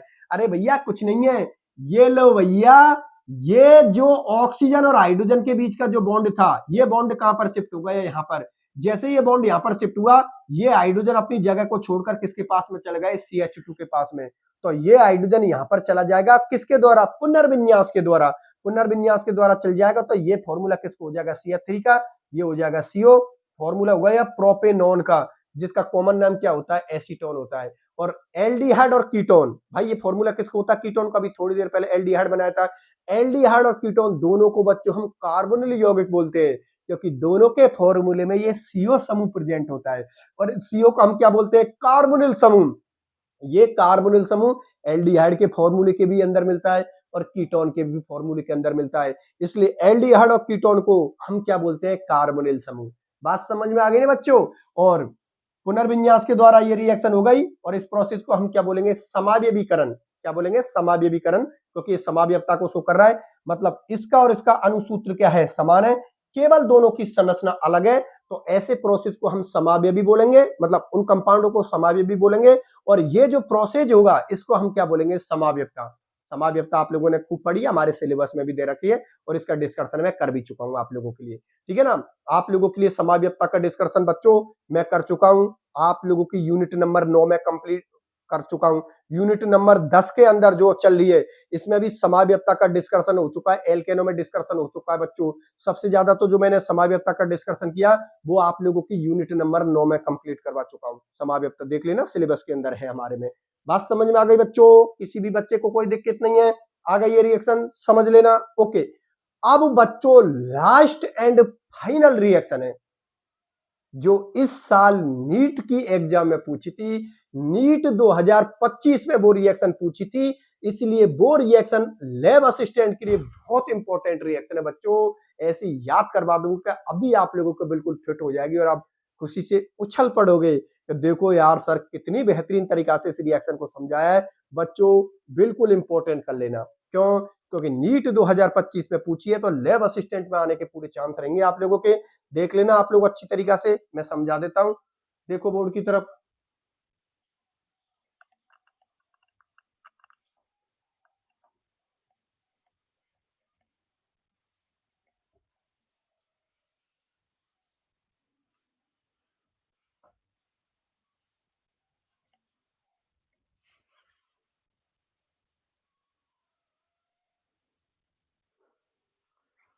देखो बच्चों बोर्ड की तरफ, यहां पर मैं आप लोगों के लिए एल्कानो के रासायनिक गुणों में मैं उसके तीसरे नंबर की और सबसे इंपॉर्टेंट रिएक्शन को ले रहा हूं, जिसका नाम है बच्चों तीसरे नंबर की को चक्रीय बहुलकीकरण। ठीक है ना? जो तीसरे नंबर की एल्कानो की जो रासायनिक अभिक्रिया बच्चों, उसका नाम है चक्रीय बहुलकीकरण। मतलब चक्रीय बहुलकीकरण का मतलब समझे आप लोग कि अचक्रीय रिंग से हम लोग चक्रीय रिंग को प्राप्त करेंगे। अचक्रीय रिंग जो मतलब खुली हुई हो, और चक्रीय रिंग जो चारों ओर से बंद हो, इस चीज को हम लोग समझने हैं। और बच्चों that is very very very very very very very very important, क्योंकि ये नीट 2025 में पूछी थी। नीट 2025 में इस रिएक्शन को पूछा था, इसलिए आप लोगों की लैब असिस्टेंट के हिसाब से बच्चों ये आप लोगों की इंपॉर्टेंट रिएक्शन है। इसको किस तरीका से एग्जाम में वो पूछ सकता है, इसका पूरा कॉन्सेप्ट मैं आप लोगों के लिए बताऊंगा। एक एक पहलू पर बात करूंगा कि किस तरीका से वो आपको फंसाने की कोशिश करेगा, लेकिन आपको फंसना नहीं है। सबसे पहले तो हम लोग रिएक्शन को समझते हैं, और उसके बाद में हम ये समझेंगे कि एग्जाम में इससे कैसा सवाल पूछा जा सकता है, हम लोगों से कैसा एग्जामिनर हम लोगों के लिए सवाल बना सकता है। देखो बच्चों, चक्रीय बहुलकीकरण जिसका नाम से पता चल रहा है कि चक्रीय रिंग किसमें बदलेगी, चक्रीय रिंग में। ठीक है, क्या कॉन्सेप्ट है? देखो बच्चों, यहां पर मैंने एथाइन के कितने अणु ले लिए? 3। अरे भाई CH ट्रिपल बॉन्ड CH किसका फॉर्मूला होता है? एथाइन का होता है। बस आपको समझाने के लिए मैंने एथाइन के 3 अणुओं को इस तरीका से लिख दिया। एथाइन का एक अणु ये हो गया, एथाइन का एक अणु ये हो गया, और एथाइन का एक अणु ये हो गया। आपको समझाने के लिए मैंने एथाइन के तीनों अणुओं को इस तरीका से लिख दिया। अब बच्चों ध्यान से समझना, देखिए आप लोग, आप देखते रह जाओगे। इस एथाइन के 3 अणुओं के लिए देखो क्या हाल कर रखा है। 873 केल्विन बेटा, 873 केल्विन इतना ज्यादा टेम्परेचर होता है, बहुत ज्यादा। हमारा गैस सिलेंडर का जो टेम्परेचर होता है ना, वो बोला 100 डिग्री के आसपास होता है, क्योंकि आप लोग पता हमारे सारे काम गैस सिलेंडर करवा देता है। रोटी वोटी जो भी काम है हमारा सारा काम कर देता है गैस सिलेंडर। तो वो 100 डिग्री पे हमारे लगभग 100 डिग्री सेल्सियस पे लगभग हमारे सारे काम कर देता है। अरे भैया 873 केल्विन, 873 केल्विन बहुत ज्यादा टेम्परेचर होता है। तभी तो यहाँ पर लिख रखी है लाल तत्व लोहो नलिका, मतलब जो लोहे की नली है वो पूरी तरीका से लाल कर दी। लाल का मतलब इतना ज्यादा टेम्परेचर दे दिया, जैसे आप लोगों ने देखा होगा ना कि कभी लोहे के काम करने वाले इनको आप लोग देखते होंगे, लोहा कितना गर्म हो जाता है, बिल्कुल लाल हो जाता है आप लोगों का लोहा। तो 873 केल्विन बहुत होता, मैं फिर बोल रहा हूं 873 केल्विन लाल तत्व लोह नलिका में से जब आप एथेन के 3 अणुओं को निकालते हो, समझना ध्यान से, लाल तत्व लोह की नलिका है, 873 केल्विन टेम्परेचर है, और मैंने 3 एथाइन के अणुओं को उनमें से गुजारा। तो जैसे ही मैंने एथाइन के 3 अणुओं को उनमें से गुजारा, तो वो रिंग क्या होंगे, वहां पर क्या होगा, चक्रीय बहुलकीकरण हो जाएगा। किस तरीका से होगा चक्रीय बहुलकीकरण? इस तरीका से होगा, जैसे ही एथाइन के इन 3 अणुओं को आप लोग लाल तत्व लोह नलिका और 873 केल्विन टेम्परेचर में से निकालते हो, तो उनका चक्रीय बहुलकीकरण हो जाता है। किस तरीका से हो जाता है? इधर देखिए, एथाइन का एक अणु ये रहा, एक अणु ये रहा, एक अणु ये रहा। देखो बच्चों, ये डबल बॉन्ड के इलेक्ट्रॉन यहां पर शिफ्ट हो गए। ठीक है, मतलब ये ट्रिपल बॉन्ड है ना, तो एक बॉन्ड इसका यहां पर शिफ्ट हो गया। तो देखो ये बॉन्ड यहां पर शिफ्ट हो गया, तो ये जुड़ जाएंगे दोनों, और यहां पर ट्रिपल बॉन्ड खत्म हो जाएगा, किसमें कन्वर्ट हो जाएगा, डबल में। अरे भाई 3 में से एक यहां पर आ गया, तो किसके 2 ही तो बचेंगे उसके पास में। अगली वाली को देखो, ये बंद के इलेक्ट्रॉन कहां पर शिफ्ट हो जाएंगे, यहां पर, तो ये दोनों जुड़ जाएंगे किससे, इस बंद से। इस बंध के इलेक्ट्रॉन कहां पर शिफ्ट हो जाएंगे, यहां पर। तो ये दोनों किससे जुड़ जाएंगे, इस बंध से जुड़ जाएंगे, और ये पूरी रिंग बच्चों चारों ओर से बंद हो जाएगी। और कैसी दिखाई देगी, इस तरीका से। ये रिंग देखो बच्चों, इस बंध के इलेक्ट्रॉन यहां पर शिफ्ट हो गए, ये रहा आपका। तो देखो यहां पर क्या बन गया है, ये डबल बॉन्ड, और ये बंध के इलेक्ट्रॉन यहां पर शिफ्ट हुए, वो यहां पर कर दिया। इस वाले बंध के इलेक्ट्रॉन कहां पर शिफ्ट हुए, यहां पर। तो देखो यहां पर क्या बन गया है, डबल बॉन्ड, और जो शिफ्ट हुए हैं वो मैंने यहां पर लिख दिए। इस बंध के इलेक्ट्रॉन कहां पर शिफ्ट हो गए, यहां पर हो गए, ये हो गए। तो यहाँ पर ट्रिपल से क्या हो गया आप लोगों को, डबल बॉन्ड। गौर से देखिए, इसका जो अनुसूत्र निकला वो क्या निकला, C6H6। अरे सही है ना। कार्बन कितने हैं, 1 2 3 4 5 6, और हाइड्रोजन कितने, 1 2 3 4 5 6। मतलब C6H6 किसका फॉर्मूला होता है बच्चों, बेंजीन का। ये अनुसूत्र किसका होता है, अरे C6H6 सब जानते हैं। बेंजीन का जो अनुसूत्र होता है वो क्या होता है, C6H6। और बेंजीन की रिंग में कितने डबल बॉन्ड प्रेजेंट होते हैं, 3 डबल बॉन्ड प्रेजेंट होते हैं। 1 double bond, 2 double bond, 3 double bond. ये मैंने इस तरीका से लिख दिया, और ये हो गया चक्रीय संरचना। चक्रीय संरचना अर्थात चक्रीय बहुलकीकरण। बहुलकीकरण इसलिए बोल रहा हूं क्योंकि 3 अणु एक दूसरे से जुड़ गए, ठीक है ना। चक्रीय संरचना या चक्रीय बहुलकीकरण बोल सकते हो, चक्रीय बहुलकीकरण, चक्रीय बहुलकीकरण, ठीक है ना। जिससे किसका निर्माण हो जाएगा, बेंजीन का। आप चाहो तो इसको आप लोग ऐसे भी लिख सकते हो। देखो ये बॉन्ड मैंने यहां पर शो कर दिया, ये बॉन्ड मैंने यहां पर शो कर दिया, और ये बॉन्ड मैंने यहां पर शो कर दिया। बाकी ये सिंगल बॉन्ड आप लोगों का ये रहा, ये सिंगल बॉन्ड आप लोगों का ये रहा, और ये सिंगल बॉन्ड आप लोगों का ये रहा। तो ये किसकी संरचना है, बेंजीन की, जिसको आप लोग ऐसे भी लिख सकते हो। ऐसे क्या लिख सकते हो, हम ऐसे ही लिखते हैं। ये तो मैंने आपको समझाने के लिए इस तरीका से लिखा है। बात समझ में आ गई ना। मतलब यहां पर एथाइन के 3 अणुओं का क्या हो गया, चक्रीय बहुलकीकरण। और बच्चों इसको याद किस तरीका से रखना है, एग्जाम में सवाल कैसा पूछा जा सकता है, अब वो मैं आप लोगों के लिए बताता हूं। पहले तो एक बार फिर से समझ लीजिए, एथाइन के 3 अणु, याद रखना। एथाइन के कितने अणु लिए मैंने, 3 अणु। एथाइन के 3 अणु को लाल तप्त लोह नलिका और 873 केल्विन टेम्परेचर में गुजारते हैं, तो वो तीनों संरचना जुड़ जाती है चक्रीय रूप से। और क्या बनता है, चक्रीय बहुलकीकरण के द्वारा किसका निर्माण होता है, बेंजीन का निर्माण होता है। अब सवाल ये है कि सर रिएक्शन तो समझ में आ गई, एग्जाम में सवाल कैसे पूछा जाएगा वो और समझा दीजिए सर आप हमको। तो देखो बेटा, एक सवाल आप लोगों का ये बन सकता है। पहले तो एक चीज और बता देता हूं, यहां पर एक चीज और बता देता हूं, उसके बाद मैं फिर बताता हूं एग्जाम में सवाल कैसे बन सकता है। एक चीज ये बताना भूल गए जो अब मैं बताने वाला हूं।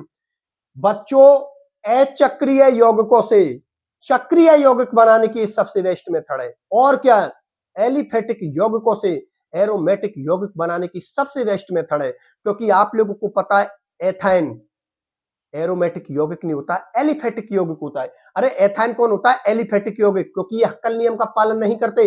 बेंजीन तो हक्कल नियम का पालन करती है, इसलिए बेंजीन कौन होती है, एरोमेटिक होती है। तो एलिफेटिक यौगिकों से एरोमेटिक यौगिक बनाने की सबसे बेस्ट मेथड कौन है, आप लोगों की चक्रीय बहुलकीकरण। और बच्चों यहां पर यह देखने वाली बात है कि टेम्परेचर आपने लाभ तत्व लोह नलिका और 873 केल्विन टेम्परेचर क्यों लिया है बच्चों, आप लोगों ने वो इसलिए लिया है क्योंकि एलिफेटिक यौगिकों से ज्यादा स्थायी कौन होते हैं, एरोमेटिक यौगिक। ये एलिफेटिक यौगिक होते हैं, ये एरोमेटिक यौगिक होते हैं। एलिफेटिक यौगिकों की तुलना में एरोमेटिक यौगिक बहुत ज्यादा स्थायी होते हैं। तो जब कोई अस्थायी चीज को आप एक स्थायी चीज में बदलोगे तो भाई साहब कंडीशन बहुत सारी लेनी पड़ेगी, बहुत सारी मेहनत करनी पड़ेगी। और वो मेहनत का है, ये मेहनत है, देख लीजिए। लाल तप्त लोह नलिका 873 केल्विन बहुत टेम्परेचर होता है। हम तो पढ़ लेते यार ये कुछ नहीं है, ऐसा ही है, नहीं, बहुत टेम्परेचर होता है ये, ठीक है ना। तो एलिफेटिक यौगिकों को मैंने एरोमेटिक यौगिकों में क्या कर दिया, बदल दिया, किसके द्वारा, चक्रीय बहुलकीकरण के द्वारा। या ऐसे बोल सकता हूं, अचक्रीय यौगिकों को इस कंडीशन में मैंने किसके कन्वर्ट कर दिया, चक्रीय यौगिकों में। बात समझ में आ गई ना, चलो ठीक है, कॉन्सेप्ट क्लियर। अब बच्चों में आप लोगों के लिए यह बता देता हूं, ध्यान से समझना आप लोग। बात यह है कि सर एग्जाम में सवाल कैसे बनेगा बेटा। अब एग्जाम में सवाल किस तरीका से पूछा जा सकता है, उसके एक पहलू पे मैं डिस्कशन करता हूं। पहला क्वेश्चन तो ये बन सकता है कि एथाइन से बेंजीन प्राप्त करने के लिए हम कितने अणु लेते हैं, तो आपका जवाब होगा 3। ऑप्शन में 2 भी दिया होगा, 3 भी दिया होगा, 1 भी दिया होगा, 0 भी दिया होगा, आप तुरंत टिक कर देना 3। एथाइन से आपने बेंजीन बनाई है लाल तप्त लोह नलिका और 873 केल्विन पर, तो बच्चों आपने एथाइन के कितने अणु काम में लिए, 3 अणु। तो यदि एग्जाम में इस प्रकार का सवाल बन जाए कि एथेन से बेंजीन बनाने के लिए इस कंडीशन में, ये कंडीशन में कितने अणु काम में आते हैं, तो एथेन के 3 अणु काम में आते हैं। एक ये रहा, एक ये रहा, एक ये रहा। विद इन सेकेंडों में 3 लिख देना। आप लोगों को बिल्कुल भी नहीं घबराना है, 3 लिख देना, आपका आंसर करेक्ट है। कि आप लोग देख लो, एथेन से बेंजीन बनाने के लिए मैंने एथेन के कितने अणु काम में लिए, 3 अणु काम में लिए। एलिफेटिक यौगिकों से एरोमेटिक यौगिक बनाने की सबसे बेस्ट मेथड कौन है, तो चक्रीय बहुलकीकरण। कंडीशन आप लोग याद रख लेना। इस तरीका से अगर एग्जाम में सवाल बनता है तो आप लोग आराम से कर देना। एक सवाल ऐसे बन गए, दूसरा सवाल ऐसे भी बन सकता है आप लोगों से कि लाल तत्व लोह नलका और 873 केल्विन टेम्परेचर पर एथेन को अगर इसमें से गुजारे हम तो क्या प्राप्त होगा, तो आपका जवाब होगा बेंजीन प्राप्त होगी। ऑप्शन में बेंजीन दिया होगा, कुछ और भी दिए होंगे ऑप्शन में, आपको बेंजीन पे टिक करना है। क्यों, क्योंकि लाल तत्व लोह नलका और 873 केल्विन पर जब हम एथेन को गुजारते हैं तो प्रोडक्ट कौन मिलेगा, प्रोडक्ट मिलेगा बच्चों बेंजीन मिलेगा। और इसको किसी भी तरीका से आप लोगों से पूछ ले, आप लोगों को विद इन सेकेंडों में जवाब दे देना, क्योंकि पूरा कॉन्सेप्ट मैंने तोड़ मड़ोड़ के रख दिया आप लोगों के सामने। किसी भी बच्चे को अगर कोई दिक्कत है तो मेरे से आराम से पूछ लग लेना। भैया मैं फिर बता देता हूं, वेरी वेरी इंपॉर्टेंट रिएक्शन है, वेरी वेरी इंपॉर्टेंट रिएक्शन है भैया, याद कर लेना। मैं फिर बता रहा हूं, नीट 2025 का सवाल है, लैब असिस्टेंट 2026 में पूछा जा सकता है आप लोगों से, ठीक है ना। एथेन से बेंजीन बनाने के लिए एथेन के कितने अणु काम में लेते हैं, 3 अणु काम में लेते हैं, ठीक है। इस कंडीशन पर जब एथेन को गुजारते हैं तो कौन मिलती है, बेंजीन। कैसा भी एग्जाम में सवाल बन सकता है बच्चों आप लोगों का। और इसी के साथ बच्चों ये तीसरे नंबर की रिएक्शन चक्रीय बहुलकीकरण भी आप लोगों की कंप्लीट होती है। और इसी के साथ आज का ये लेक्चर भी कंप्लीट होता है। और इसी के साथ बच्चों ये एल्केन वाला टॉपिक भी हम लोगों का कंप्लीट होता है। अब आपका एल्केन भी करवा दिया, एल्कीन भी करवा दिया, और बच्चों मैंने एल्केन भी करवा दिया। तीनों टॉपिक डिस्कशन करके बढ़िया तरीका से कॉन्सेप्ट के साथ तीनों को एक्सप्लेन कर दिया। अब हम अटैक किस पर करेंगे, बेंजीन पर। बेंजीन को इतना खोल खोल कर और इतने कॉन्सेप्ट से समझाऊंगा कि आप लोगों को आहा सर मजा आ गया। बात समझ में आ गई ना बच्चों, तो ये आप लोगों का क्लियर होता है। अब यदि किसी भी बच्चे के मन में कोई सवाल बनता है तो वो मेरे से आराम से पूछ सकता है। बेटा आपका कोई सवाल बनेगा ही नहीं, क्योंकि मैंने जगह जगह से खोल दी केमिस्ट्री पूरी, ठीक है ना। सवाल तब बनता है किसी बच्चे का जब उसके समझ में नहीं आ रही हो। मैंने एक एक कॉन्सेप्ट पूरी बढ़िया तरीका से आप लोगों के लिए समझा दिया। मुझे नहीं लगता कि इतना बढ़िया तरीका से कॉन्सेप्ट क्लियर करवाने के बाद किसी बच्चे के मन में अब भी कोई सवाल है। फिर भी अगर किसी बच्चे का अगर कोई सवाल बनता है बच्चों, तो वो कमेंट सेक्शन में लिख देना, ठीक है ना। और आज का मेरा लेक्चर आप लोगों को कैसा लगा, ये भी बच्चों आप लोग कमेंट सेक्शन में लिख देना। आप लोगों को जैसा भी लेक्चर लगा, अगर आपको ऐसा लगता है सर आज की क्लास आपकी भोकाल थी, तो वो भी लिख देना। अगर आज की क्लास में आपको कोई कमी नजर आती है तो बच्चों वो भी लिख देना। जो भी आपको सही लगे वो लिख देना, ठीक है ना। मेरे आज का लेक्चर कंप्लीट होता है। नोट्सों के बारे में मैं फिर बता देता हूं बच्चों, बेहतरीन तैयारी करने के लिए आप लोगों को नोट्सों की जरूरत है, तो बिल्कुल राम चतुर्वेदी एकेडमी ऐप पर जाइए, ऐप को डाउनलोड कीजिए और वहां से आप लोग लैब असिस्टेंट वाले बैच में जुड़ जाना, जहां पर मैंने सभी बच्चों को जोड़ रखा है नोट्स वाले बैच में। क्लासेस तो आप लोगों की सब यूट्यूब पर फ्री चल रही हैं, और नोट्स बच्चों मैंने ऐप पर, क्योंकि कहीं पर तो दूं मैं स्टडी मटेरियल, जब तक मैं स्टडी मटेरियल आपको नहीं दूंगा तो तैयारी कैसे सॉलिड होगी। तो ऐप पर मैं ये और बता देता हूं ऐप पर क्या क्या चीज मिलेगी। ऐप पर आप लोगों के कंप्लीट तो नोट्स मिलेंगे, लास्ट ईयर के पेपर मिलेंगे, lab assistant 2016, lab assistant 2018, lab assistant 2022, और बच्चों आप लोगों को सिलेबस भी मिल जाएगा। वहां पर मैंने पूरे का पूरा एक सिस्टम बना रखा, वहां पर सभी बच्चों को मैं जोड़ते चल रहा हूं। तो अपनी तैयारी को बेहतर करने के लिए बच्चों वो नोट्सों को जरूर पढ़ लेना आप लोग, क्योंकि जब तक आप नोट्सों को नहीं पढ़ेंगे तैयारी आपकी मजबूत होगी नहीं, ठीक है ना। ठीक है बच्चों, तो फिर आज के लेक्चर को मैं यहीं तक रखता हूं, मिलता हूं फिर अगले लेक्चर में, तब तक के लिए बाय बाय।